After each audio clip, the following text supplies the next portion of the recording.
Okay, stats. Discrete data was a lot like qualitative data because there was a finite number of results to put in a graph or a table.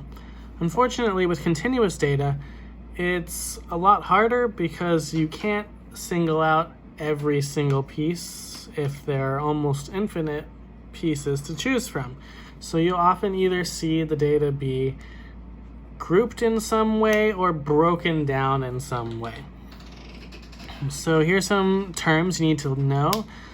If it's broken down into groups, the lower class limit is the smallest number in each group, which is called a class.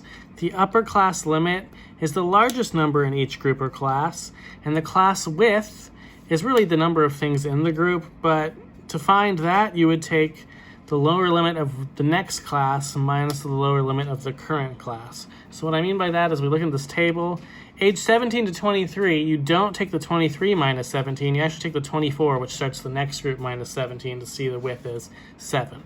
So we'll answer a few of these questions. Which age group did the most people fall into? I assume you guys can do. That was 31 to 37, because it had the largest numbers. And least you can do. How many people were studied? You just add them all up. Just know this number is in thousands. How many people are 31 or older? Again, add the upper two groups. What was the class width? Again, that's 24 minus 17, or 31 minus 24. It's all the same. It's 7. And the lower class limit for the group that had 235 in it is 31. Upper, because it's a 31 to 37 age group. The upper class limit for 212 is 23.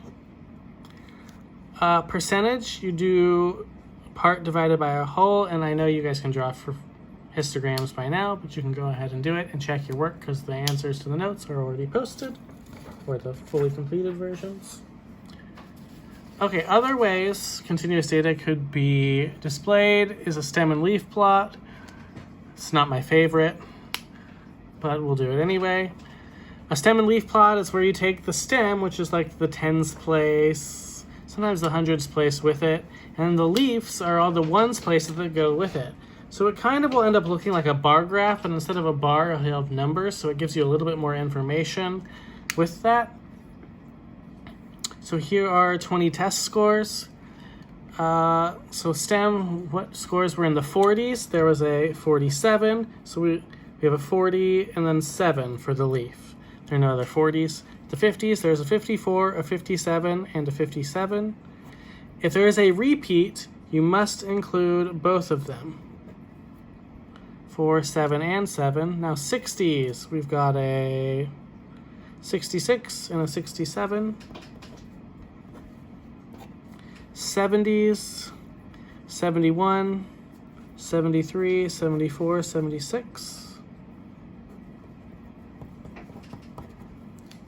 80s, we have 0, 0, 1. There's more of them. 82, 82, 84, 88, so that would be 82, 82, 84, and 88. Lastly, the 90s, 91, 94, and 99. You may be asking, why is this useful? Because your homework wants to make you do this. That would be my answer, but I don't use stem and leaf plots very often.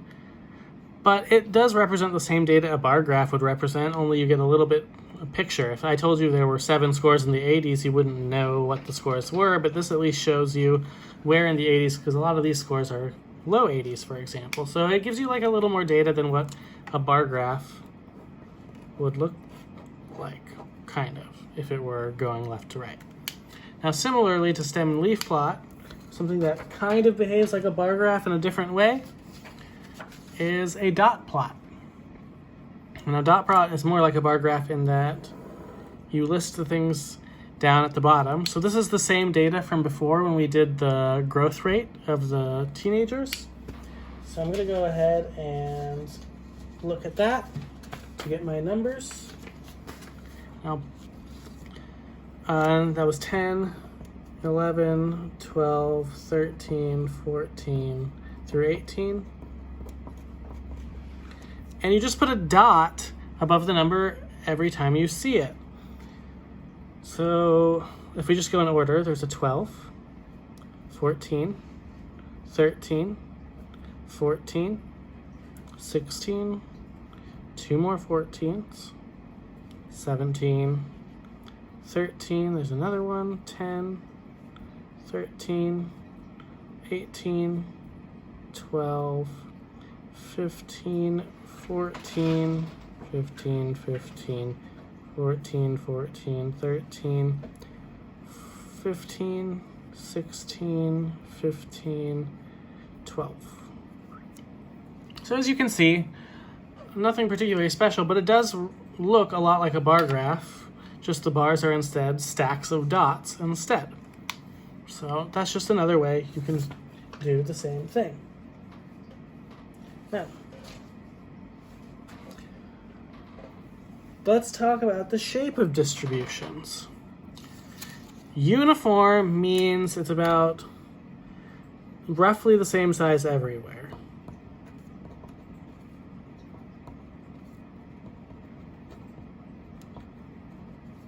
Now, if we look down at the bottom, which one is roughly the same size everywhere? That's B, where it's flat.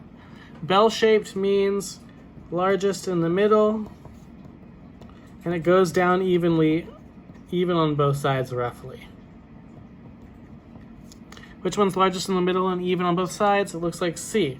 Now, the one people mess up a lot is skewed right and skewed left. Skewed right means there's a larger tail to the right, which means there's more values to the right of the biggest number. So large tail, what we call outliers, to the right. So I always say, look, if you draw the picture, which one has the longer tail? The side where the tail is, which is the long, that's the skew. So here, the tail is longer on the right, so that means it's skewed right. And skewed left is the same, just the outlier to the left. And that's A. So that's how I usually tell the difference between skewed left and right. Now, the last type of chart is a time series plot, which most of us would usually call a line graph. And it's the values over time. So this is the Walt Disney stock across 12 months of a year.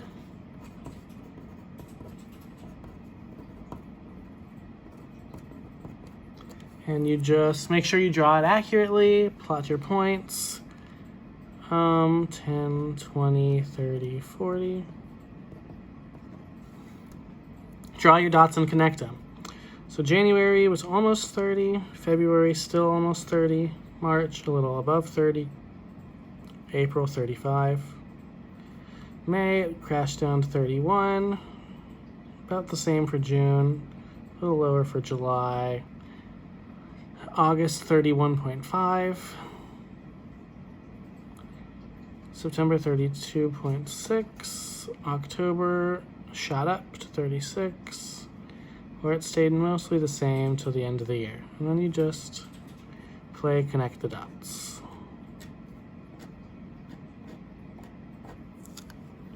And there you have a line graph. Now, what is the percent change from January to December? To do that, you do your December number, 37.51, minus your original, 28.71, and divide it by the original, 28.71. When you subtract those two, you get 8.8 over 28.71. You put that in your calculator, or if you're on your computer, you can type it into Google and it will do it for you. Same thing, divided by 28.71. It's 0.3065. Now, if you want that in a percentage form, remember the decimal has to move 2 spots, so that's 30.65% increase. If it's positive, it's an increase. And that is all for 2.2.